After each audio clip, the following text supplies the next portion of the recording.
কিছু বাস্তব কথা শুনে যাবেন। এই কথাগুলো শুনলে কিছু না কিছু বুঝতে পারবেন অবশ্যই। আর এই বাইকে স্যালিউট জানাই আমি। যদি বলা হয় আপনার পছন্দের তালিকায় 5 জনকে রাখতে, আপনি কাদেরকে রাখবেন?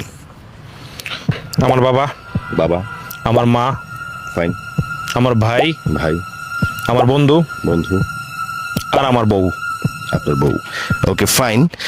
এখন যদি বলা হয় এই 5 জনের মধ্যে 2 জনকে বাদ দিতে, তাহলে আপনি কোন 2 জনকে বাদ দিবেন? আমি আমার বন্ধু আর আমার বাবাকে বাদ দেব। বন্ধু এবং বাবা। বাবা থাকে কে?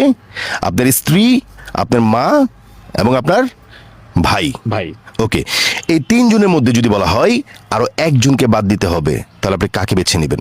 তাহলে আমি আমার ভাইকে ভাইকে বেছে নেবেন। ভাইকে বেছে নেব। Okay fine. ঠিক এখন যদি বলা হয় এই 2 জনের মধ্যে 1 জনকে বাদ দিতে হবে, 1 জনকে বেছে নিতে হবে, আপনার স্ত্রী এবং আপনার মায়ের মধ্যে কাকে আপনি বাদ দিবেন? খুব কঠিন। আমি আমার মাকে বাদ